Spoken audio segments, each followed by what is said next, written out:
I can really see what's going on. We still have apps. Right. As you'll see, we still have a great browser. I'm just memorizing things here. Yeah, the names of my kids. Good job there. Now, the New York Times called the Windows Phone gorgeous, classy, satisfying, fast, and coherent. Coherent. I was going to say low in carbs. All right, can we see the phone in action? Yeah. Let's welcome, please, Derek Snyder. Derek, come on out, Derek. Good evening. How's everyone doing? Thank you for the cheering section for Windows Phone. Those $100 bills were well spent. Yes. Perfect. Thanks. We'll come back to you. One of the things that we love about Windows Phone is that there is just this breadth of choice. And so the same great software is running on handsets from all of our handset makers. And you can see here, there's just a ton of variety. And these are just the phones that we've launched in the last couple months. We've got phones that come in different colors. They have front-facing cameras. Some of them have different screen technologies. And even some of them are actually water-resistant. And so whatever phone you're looking for, all of them run the same great Windows Phone software. Now let's actually take a look at what that software looks like. We go ahead and switch over to the phone. This is actually my Windows Phone up and running on the screen. Can we get that, please? One of the things that's great about Windows Phone, as Steve talked about, is it's not a sea of icons, it's not a grid of applications, but it's in fact celebrating all of the people and the relationships in your life. As a matter of fact, we have one place where that all comes together, and that's called the People Hub. Now, the People Hub brings together all of my favorite people across all of my favorite social networks. So I don't actually have to do any work. All of these people are coming down from my email services that I may use at work and at home, my Facebook, my LinkedIn, Twitter, all of that stuff comes together in one place. And we make it really easy to actually mirror the relationships you have in real life on your phone. So I've actually set up a bunch of these groups right here on my phone. One for my best friends, one for my family, the people I go skiing with. And in fact, I've even set up a group here for everyone that's at CES. Now, when I pop open this group, you'll notice immediately the tiles light up with information. Who's trying to get in touch with you? Emails that are coming in, messages that are being received, lots of missed calls that are coming in at the same time. I'll get you that Windows Phone. We'll talk. We also have the ability to see what's new in your social networks for this specific group.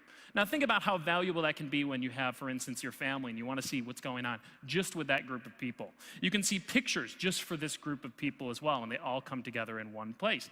And so it's really easy for me to see all that right here. And we even do group communication, both with email and also text and chat.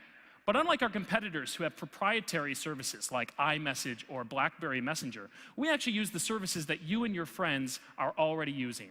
Facebook Chat and Windows Live Messenger, together with between 500 million and 750 million users already there today. And so no matter what screen they're on or what service they're using, your message will always get through.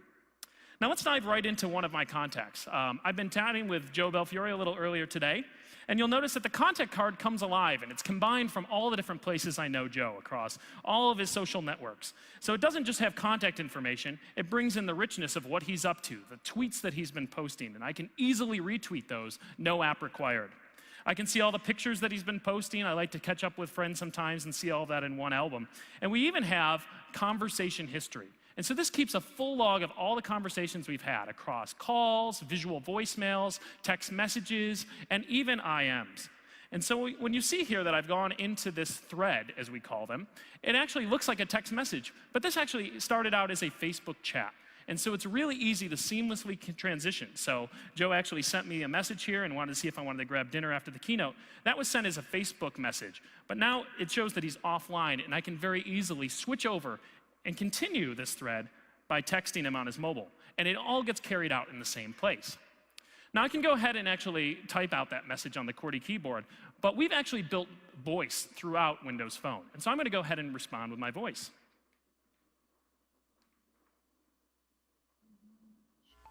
Sounds great.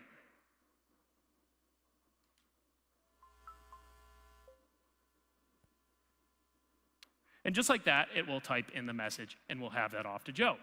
So that text message will be sent off. I can continue the IM, and everything works perfectly.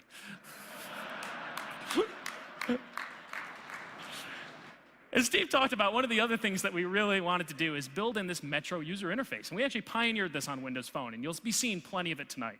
Now, if you're curious what Metro is all about, it really is about representing not the icon or the application, but in fact, the people and the things that matter most about you. And so these live tiles are constantly lit up, not just with a link to that application, but the content that's actually behind it. So you can see here I've got the weather for where I want to be and actually where I live, and it's a stock contrast. I can see my recipes here that are coming up. I can see that must-see movie, Twilight Saga, that I've been meaning to see, and all that's pinned to the start screen as well. I've got my expenses, I've got a Spotify playlist, I've got the Groupon of the day so I don't have to get those emails anymore, and I've even got my boarding pass for tomorrow. And unlike other phones, we shortcut straight into the part of the app you care about. So when I tap this boarding pass, it takes me straight to that page. So it's really easy to get around. Now, as you saw in that message with Joe, I actually have to pick dinner out for tonight. So for that, I'm going to actually use Bing. And Bing brings the world's information to your fingertips. And so the cool thing here is it actually will go ahead and connect up to my location. I'll start surfacing that up. And I can actually use Local Scout. And for that, I'm actually going to switch over to this phone. And we'll take a look at what that looks like right here. Now, when we use Bing, of course, this is a decision engine. So this is really all about making it easy to decide and take action. And I pop into Local Scout. You'll actually see that we're given all sorts of information. Let's go ahead and switch to the second phone. I can see information on what to see and do, and to eat and drink. Let's go ahead and get that second phone up, please.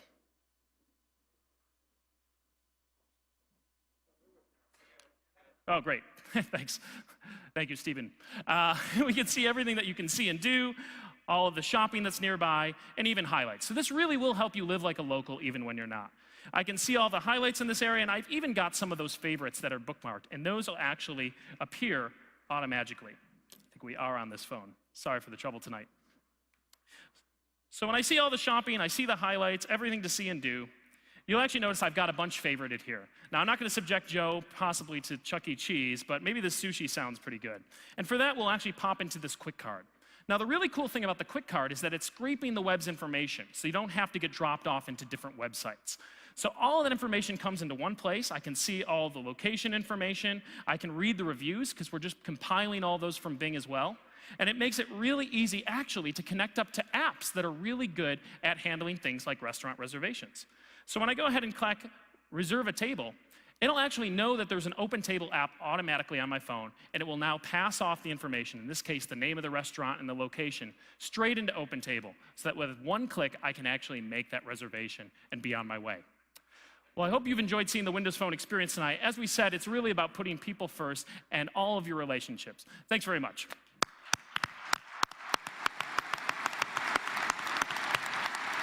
Thank you, Derek. By the way, that Sushi Roku is a good spot. Great. So tell us what's going on with the phone's hardware partner, Steve. You know, we really have an incredible amount of work going on with some really innovative companies.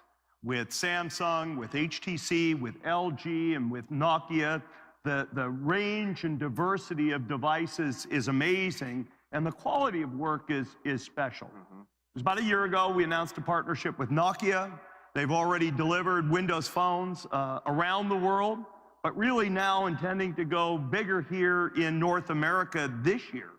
And I'm pleased to announce that the Nokia Lumia 710 and the Lumia 800 will be coming soon to consumers in Canada on the Rogers and Telus networks.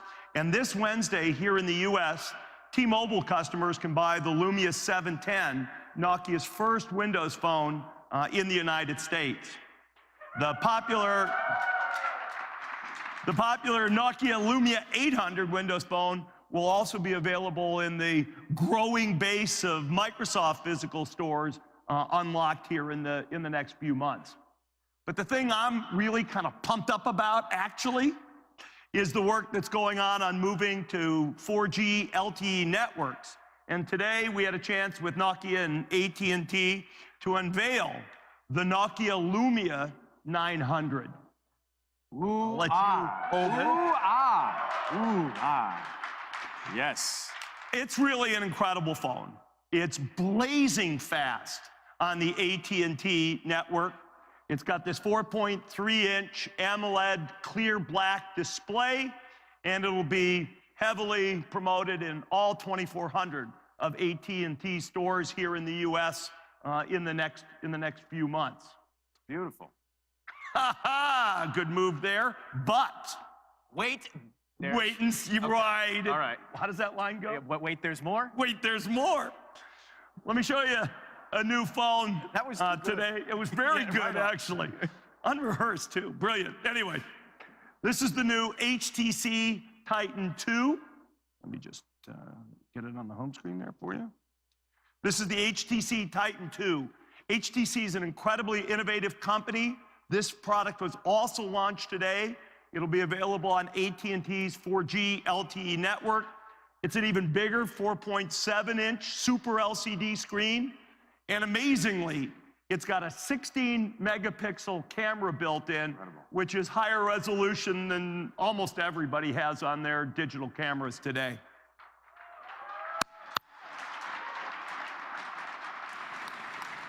You know, with new 4G LTE phones, designed, frankly, that's winning rave reviews, over 50,000 applications already published in our marketplace, and that's growing about 300 a day. I think with the Windows Phone, Ryan, Yes, we're sir. clearly on the right track. I like it. Very cool, huh? So there's obviously so much going on in the mobile market right now. It'll be an interesting year, and we'll certainly be looking to see what happens with Windows Phone next. So thank you very much. Next product. Let's go to the area and focus on Windows PCs. So things are changing quite rapidly, and you guys, we have some tough competition. Nothing better Let's talk about it. than good competition. Nothing better than good competition. It's a great thing, and I'm glad we've got Windows. Windows has been phenomenal. The product, the technology, the market acceptance, the brand, and in a sense, one of the most amazing phenomena in our business, whether you go back to that first CES keynote or further back, has been the way that the Windows PC has constantly changed and reinvented and moved forward and spurred other technology innovations.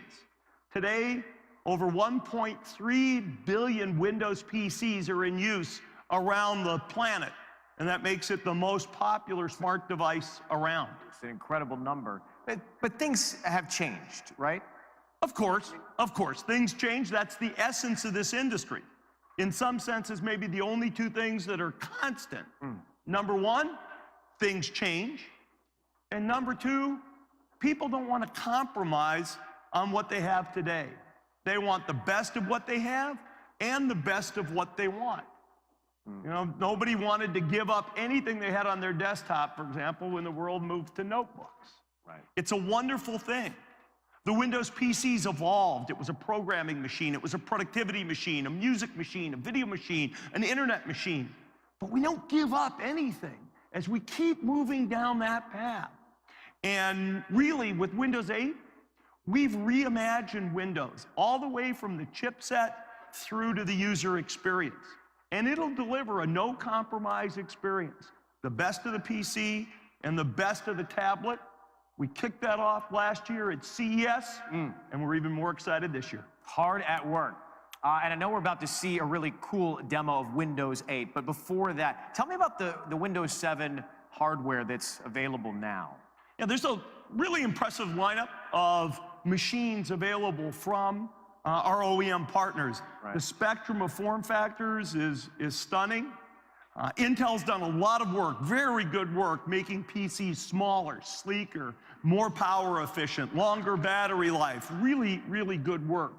And if you'll indulge me, maybe before Tammy Reller comes out and shows us a little Windows 8, I'd like to show you a little video that's got some of my favorite thin and light Windows 7 PCs that are either available now or coming real soon. So maybe they'll All right, roll it.